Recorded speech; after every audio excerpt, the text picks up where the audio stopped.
Today I'm going back to basics for people who struggle with constipation and feel like they are doing everything right. If you are fed up of not being able to go to the toilet, this episode could help you get things moving. As a nutritional therapist who works with people who've got IBS all the time, I've got a 3-step plan that I use with my clients, and it just seems to get the bowels moving again, even if you've been struggling with IBS-C for a really long time. It's not just about taking more laxatives and drinking water, although, of course, both those two things can actually help. We're going to cover a lot of tips about how to live, how to eat, what to eat, and the kind of things that can help. So get a pen and paper and let's get going.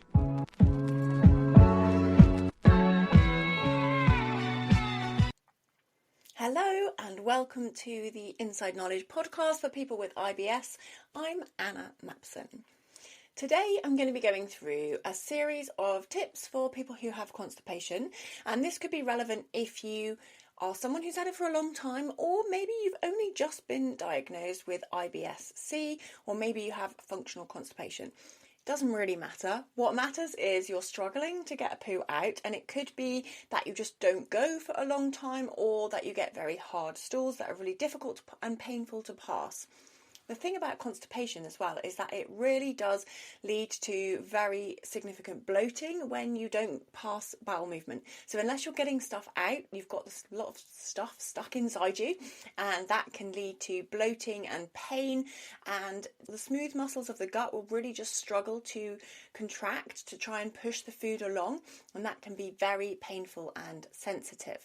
So let's go into some of these first line tips and things that I want to talk about. I'm going to break them down into like the very first things that you should do. This might sound too basic, some of this, for people who feel like they're doing everything already, but I'll almost guarantee there's one or two things in there that you're not doing. So it is worth being really regimented and working through all of those carefully. And then the second thing, I'm going to talk about laxatives and to use them and don't be afraid of them, that kind of thing. And then there's a third section which is okay, you've done those two things, now what might be next? So let's start with the basics. The first things that I always like to cross off with my clients who struggle to get a poo out will be the things that, yes, you have heard multiple times, but like I said, I bet you're not doing all of them. Sometimes people don't manage to drink enough water. So this is the first thing that I want to mention. If we're not drinking enough water throughout the day, then our body will reabsorb water from the waste, from the poo. And a lot of water is recycled in this way. If dehydration is not your problem, then drinking more water won't help. So it's not more is better. We do have a limit of about 2 to 3 litres a day, which is roughly what an adult would need. You do not need to be down to the level of working out your body size and then how much water. Try to listen to your thirst, think about that. But also, if you know you're not someone who naturally drinks a lot of water, you may need to set up some reminders for yourself. So perhaps it's like keeping a big water bottle on your desk, maybe setting a little reminder on your phone that can go off every now and again, just to remind you to drink enough water. If you're exercising a lot, if you live in a really hot country, you may need to go up more to the 3 litres of water a day. So the purpose of making sure that you are hitting that water target is just to make sure that that's not the reason for small, hard, pebbly poos. If you're reabsorbing a lot of water in the last part of your digestive tract, then you will likely be getting quite hard, dry stools, which can be very difficult to pass. So that is the first thing. Now, that might make you feel really cross if you've had constipation for a long time and you do drink enough water. And as I said, drinking extra water is not going to help. Now, the next one, again, might make you feel a little bit like, oh, I'm doing all of this. And I completely understand if that is how you're feeling, but eating enough fibre. Now, a lot of people I work with who come to me because they've tried a low FODMAP diet to reduce fermentation, get rid of the bloating, but they're still very constipated. What we need to do is to try and work out a good mix of the different types of fibre. It's not about just throwing more fibre in. This can lead you to feeling very backed up and very bloated, because if you imagine a very slow moving train, what happens as more food starts to come through, this very slow moving train is not suddenly going to speed up. So we need to just make sure that we are getting the bowels moving before you put in a lot of extra fibre. There are lots of different types of fibre. Go back and listen to episode 95 about how to eat more fibre and how to introduce it. In that episode, I talked about increasing the low FODMAP fibre first if you can. And the reason for that is because if you are already bloated and really stuck, then the last thing you want to do is throw loads of extra fibre in. But it is very helpful in getting the bowels moving because different types of fibre have different actions. Some fibre holds the water in, it draws water in, keeps a jelly kind of form, which helps you to avoid those hard, pebbly Bristol stool chart type 1 poos. Then also you do get some fibres which are bulk forming, which are going to provide that push to go through and making sure that you are getting enough waste products to actually stimulate the need to have a bowel movement. So listen to episode 95 if you want more on fibre. I'm not going to go into loads of it there. Now, other things that are really helpful for constipation are eating 3 regular meals. Sometimes people I work with are only eating 2 meals because they feel very full, particularly in the morning. If you don't feel like eating when you wake up, it could be because you're so full and you're constipated, so it's making you feel a little bit sick. The other thing we see with constipation is that generally you can have a higher level of methanogens. These are microbes in your gut which produce the gas methane. And when you have very high levels of methane in your body, you can feel really nauseous. So sometimes it can be down to the microbes creating this gas, which then makes you feel a bit sick. Now, when I said 3 meals a day, I find that breakfast is normally the thing that people miss out the most because of that waking up, feeling a bit sick, thinking, oh, well, I won't eat, I'll just see how I get on with the rest of my day. If that's you, then you might want to hear that our gastrocolic reflex is strongest in the morning. So what does that mean? It means that our natural process of pushing food through the digestive tract kickstarts when we eat. So every time we eat, our body registers that there's more food coming in and then tries to make space by pushing the rest of the food through the digestive tract. That process is at its strongest in the morning.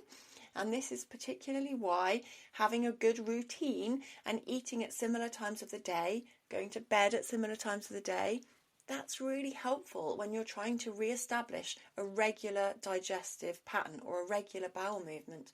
Because when we're eating at regular times in the day, our body knows what's coming and can better manage it. If your eating pattern is quite erratic, then you will not be making the most of that gastrocolic reflex. But also, secondly, you're not necessarily pushing the food along at regular intervals, so that could weaken the process of food through the gut. So that is the third thing that I want to mention, eating 3 meals a day. The fourth thing I want to stress or to say as this first line of tips and things that you need to work through is eating sufficient quantity. A lot of people I work with are under eating, particularly around protein and fibre. So depending on your body size and your health goals and your health conditions, you will need to eat differing amounts of protein. For people who are particularly active or trying to lose weight, or maybe they're trying to build muscle, you may need to eat more protein. But as an absolute minimum, 50 grams of protein per day is what you should be aiming for. I did a whole episode on protein, which was episode 46, called Protein Essentials for People with IBS. Have a listen to that episode where I go through a lot of detail about how to work out how much protein you might need, but in order to prevent muscle wastage and to prevent tiredness, you need 50 grams of protein. So this is one of the things that I find people struggle with the most. You can easily hit this target, but the way to do it would be to have a piece of protein at lunch, a piece of protein at dinner, and try and aim for some protein with your breakfast as well. If you're doing that and it's good quality protein, then you're probably going to be doing all right. But I find a lot of people will have a very light lunch, maybe just a little sandwich, or maybe just have a few little picky bits, and you don't really want to have a good meal. So under eating is one of the reasons. Now, I've already mentioned fibre a little bit. A good target for you is to try and get to 30 grams of fibre a day. And as part of that, to try and eat as much variety in the fibre as possible. So those other things you need to focus on if you are constipated.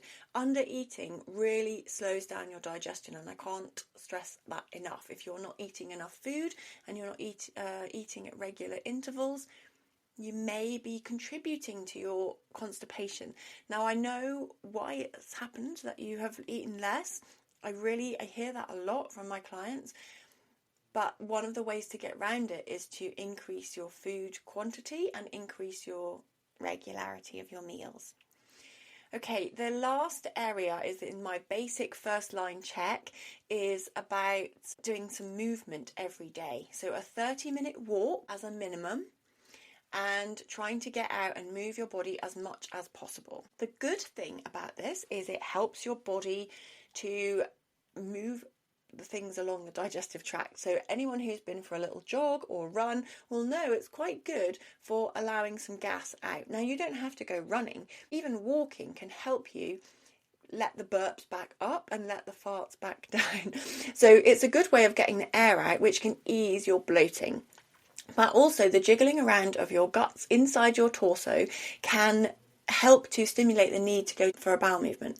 Now, if you're worried about going too far from home, just do small loops and try and do a half an hour walk, but in maybe 10-minute segments, so you're never too far from a toilet. I know that is a real concern, that if you feel the urge, you want to be near a toilet so that you can go. A lot of people struggle to go out of the house as well, especially if you know that you need to sit on the toilet for a long time. So those things are really helpful to think about and just work through in your own mind. Those are the first stage of tackling your constipation. So the second part of what I wanted to talk about is around getting the poo out. How are you actually doing that? And there's going to be two parts to this. One is use of laxatives. The other part, which I'm going to start with, is how to sit on the toilet. There are better and worse ways to sit on the toilet, which might sound a little bit strange, but certainly getting your position correct can allow you to have an easier bowel movement with less straining. And straining, obviously, we know leads to hemorrhoids, can lead to tears. So really important to get your position on the toilet correct. So what I mean by that is that you should sit on the toilet with a little step, raising your feet higher, and that will allow you to put your knees higher than your hips. When you're in a good position on the toilet in that way, so your knees are higher, you can lean forward by putting your elbows towards your knees, and it puts your body into a little bit more of a squatting position. So historically, we used to be going to the toilet out in the woods, in the wild, and humans would just squat down. Obviously, we've progressed to having inside toilets, which are much more comfortable and private. However, we're not in the best physiological position to get the poo out. So by putting yourself into this squatting position, so all you need, by putting yourself into this squatting position, you will be allowing the poo to come out easier. The reason for that is that there's a loop of muscle that goes around your colon, around the last part of your colon, and it loops around, and as you get into that squatting position, it relaxes. But when you're sitting upright, it pulls it tight, and so your poo has to kind of go around an extra bend. It has an extra obstacle to come out, and if it is very large and very hard, it could find that extra loop a little bit of a blocker. So you definitely want to make sure that you're giving yourself the easiest time of getting it out. Getting the right position on the toilet can be very, very helpful. Now, the next thing to talk about is laxative use. So there are lots of different types of laxatives, and these all have different ways of helping you poo. The ones that tend to be a bit easier are osmotic laxatives, which draw the water in, make it softer and easier to pass. So these laxatives can either be things like magnesium oxide in a supplement. The magnesium doesn't get well absorbed, it goes to the gut, kind of irritates it, draws the water in, makes the poo quite soft. And some people prefer to take those kind of laxatives. You can also try lactulose, which is a similar laxative that you can get over the counter very cheaply and easily, and just starting with 1 teaspoon a day and then building up. These laxatives may take 1 day to work, so you try and take them at night, and it may be better in the morning, it may be better the following morning. So it's not an instant thing, it can take a little while to get going. There are other sorts of laxatives which help to retain the water by creating a bit of a gel. So these are things like Laxido and Movicol, and they really help to create a good bowel movement by creating a soft but well-formed poo. These again are not instant, they can normally take 12 hours to get going, so you can take them the day before and hopefully have a better bowel movement in the morning. The good thing about those kind of laxatives as well is that you can start very small and ramp up as you need to. Now, the reason I'm talking a lot about laxatives is it's so important to get things moving. It doesn't necessarily cure your trigger or your cause for being constipated, but it just allows you to feel better. That allows you then space to work on your diet. So the third type of laxative, which I haven't yet mentioned, is senna-based laxatives, and these ones stimulate the nervous system in the gut, so they stimulate your colon to excrete the poo. They should not be taken for a long time because you can sometimes get to rely on them and your bowel stops working unless it's being stimulated. So we don't want to take those longer term. It's about keeping the bowels moving, and you can take 2 types of laxatives together. So some people will need to take something like senna for a short term and Movicol, which helps to make it softer. Those are okay to take together in the short term, but all of these choices about laxatives should ideally be made with your doctor based on the type of constipation that you have. So some people will struggle with constipation because of their hard poo, so it's too hard. Other people may struggle because they're not eating enough and there's not enough content coming through. It really does depend, and that's why it has to be personalised to you. But that's the second kind of stage I would work through with somebody, is go through the first steps. It's like what I would call the basics. Then we're going to think as well about how to sit on the toilet, and then also just about use of laxatives where appropriate. So once you've worked through those potential triggers and ideas to help constipation, then really want to think about, you're still not making any progress, still really struggling with poo, then these would be the next things to think about. In terms of your diet, then we're going to look at microbes and things that could affect it, and also, I suppose, a bit more systemically, like what else could be affecting your IBS. Thinking about your diet, are you eating too much protein or too high a fat diet? So this could potentially be one of the symptoms leading from something like a carnivore diet or a ketogenic diet, where you have very low fibre, very high protein, high fat. This is because high protein, high fat slows down the gut. When you have a lot of fat in the digestive system, your body is wanting to extract nutrients from it, so it will slow it down, and that can cause constipation in some people. Now, although I said protein is important, you need a balance, and if you are eating a high protein diet, then I suggest you also have a high fibre diet alongside it to balance it, and that helps to provide a bit more bulk and keep the bowels moving. Now, although a very high fat diet can help to slow down the gut, a very low fat diet may also be contributing. This is because when we eat fatty foods, your gallbladder releases bile, and that helps us to emulsify the fats and break it down. But bile is also a bit of a gut stimulant and can help with motility. And if it is reduced too much, then sometimes we may not be producing enough bile. And bile also is a key factor in the small intestine cleaning mechanism, the migrating motor complex. So this migrating motor complex is the way that our small intestine cleans itself in between meals and overnight when we're not eating. If you have a problem with bile flow, you may find that some of the antimicrobial action of that cleaning wave that goes through the small intestine is impaired.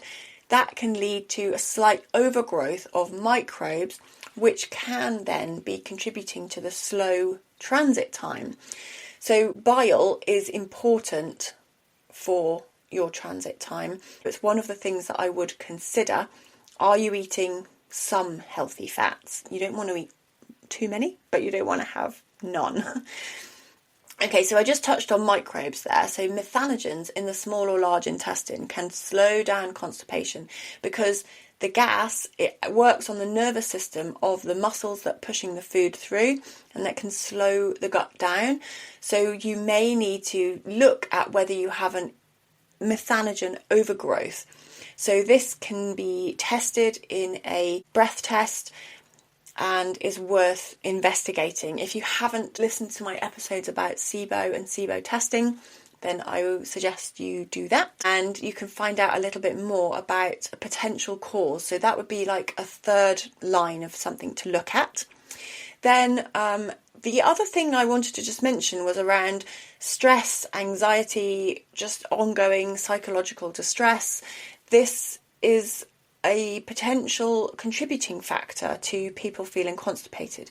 If you think about letting go and kind of relaxing, letting things out, sometimes it's a physical symptom of emotionally holding on to everything, holding things really tight to you and not wanting to let anything go. And sometimes when people learn to talk about their feelings, learn to relax, learn to deal with difficult emotional experiences, this can lead to improvements in their digestion. So maybe you've had past trauma that you're really holding on to. And we also know that if you've had any forms of abuse in your life, then you are more likely to have constipation and you are more likely to have IBS in general. So unfortunately, some of those things will play out in physical symptoms. So finding a way to be able to live with that is really helpful. And I know that's not easy, just saying find a way to be less stressed or find a way to manage your difficult emotions. It's so not as easy as that, but it can be one of the contributing factors. Of course, there's still reactions to food. Of course, there's still microbial potential causes of your constipation. But when we can address some of those things as well, it can be really transformative. And then the final thing that I want to just mention is if you're someone who always ignores the urge to go to the toilet unless you're at home, that could be a contributing factor to your constipation as well. The psychological need to be at home to go have a bowel movement is really challenging when you're trying to address constipation, because you want those urges to be responded to. And if you're someone who can only go at home, then that might be something else that you need to work on. I hope there's been something in this episode that you can take away and improve or check back to. I do have a webinar about constipation that you can download off my website, and there's a whole masterclass with loads more detail and loads of helpful tips and things about the causes of constipation and how to deal with them. If this episode has made you think, I would like to explore this in a little bit more detail, then go check out the show notes. I'll put the link there for the constipation masterclass where you can find out what is keeping you stuck. But I'm going to leave it there for this week. Thank you very much for listening to this episode of The Inside Knowledge. Better digestion for everyone.